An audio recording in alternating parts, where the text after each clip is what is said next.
किसी के भी अंतिम शब्द बहुत शक्तिशाली होते हैं, है ना? वे जैसे किसी के पूरे जीवन का सार होते हैं।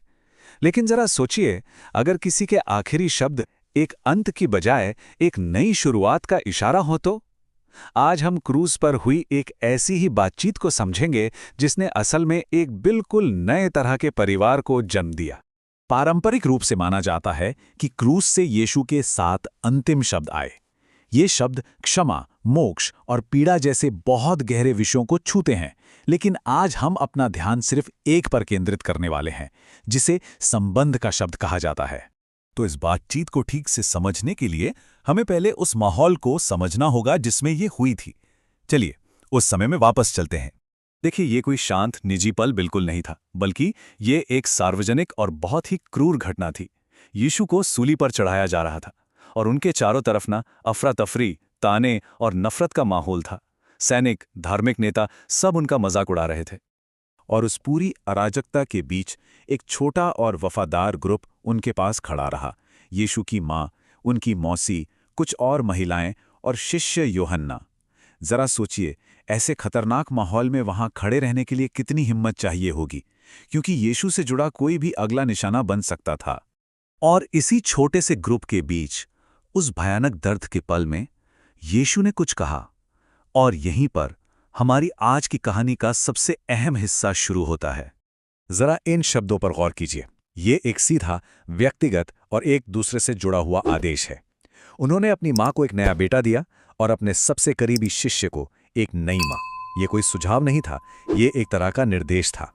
मतलब ये कितनी कमाल की बात है ना, कि इतनी तकलीफ में होने के बावजूद उनका ध्यान अपनी माँ की भलाई पर था। ये निस्वार्थ प्रेम का एक ऐसा काम था जो उस पल के दर्द से कहीं ज्यादा बड़ा था। लेकिन रुकिए, ये सिर्फ एक इमोशनल जेस्चर नहीं था। इसके पीछे ना कुछ बहुत ही गहरे और व्यवहारिक कारण भी थे। चलिए देखते हैं क्या थे वो। अब सवाल ये उठता है कि मरियम को एक नए बेटे की जरूरत ही क्यों थी? यीशु के दूसरे भाई भी तो थे। तो फिर उन्होंने मरियम को अपने शिष्य यूहन्ना को ही क्यों सौंपा?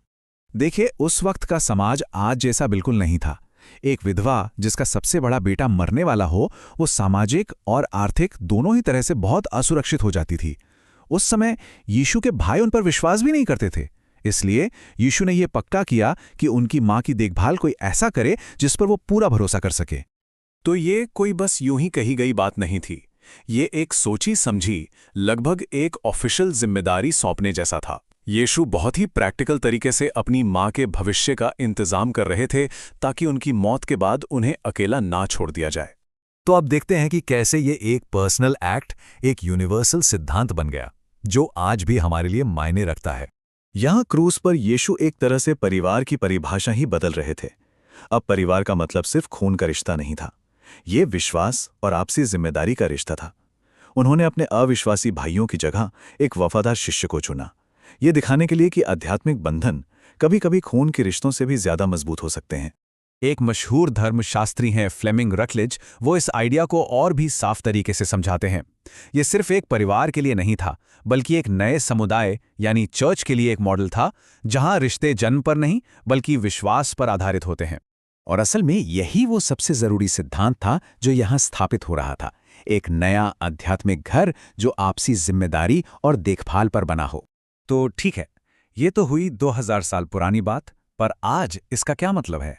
आज हमारे लिए इसके क्या मायने हैं? इस पूरी कहानी का सार क्या है? देखिए, ये एक बहुत ही मानवीय जरूरत से शुरू हुआ, फिर एक दया भरे काम में बदला और आखिर में ये देखभाल और कम्युनिटी का एक यूनिवर्सल मॉडल बन गया। और पता है, ये मॉडल आज भी जिंदा है। जब चर्च समुदाय उन लोगों की मदद करते हैं जिनका कोई नहीं होता, जरूरतमंदों को खाना और छत देते हैं, तो वे असल में उसी सिद्धांत को जी रहे होते हैं जो क्रूस पर स्थापित हुआ था। तो सबसे जरूरी बात जो हमें समझनी है वो ये है कि ये मॉडल तब काम आता है जहां कोई और सहारा नहीं होता। ये एक दूसरे के बोझ को सिर्फ बातों में नहीं बल्कि असल में प्रैक्टिकल तरीकों से उठाने का एक बुलावा है। और ये हमें एक आखिरी सवाल पर लाकर छोड़ देता है। क्रूज पर हुई वो छोटी सी बातचीत वो सिर्फ इतिहास का एक हिस्सा नहीं थी, वो एक ब्लूप्रिंट थी। यह हमें अपने आसपास देखने की और ये पूछने की चुनौती देती है कि आज देखभाल के कामों के जरिए नए और अनअपेक्षित परिवार कहाँ बन रहे हैं।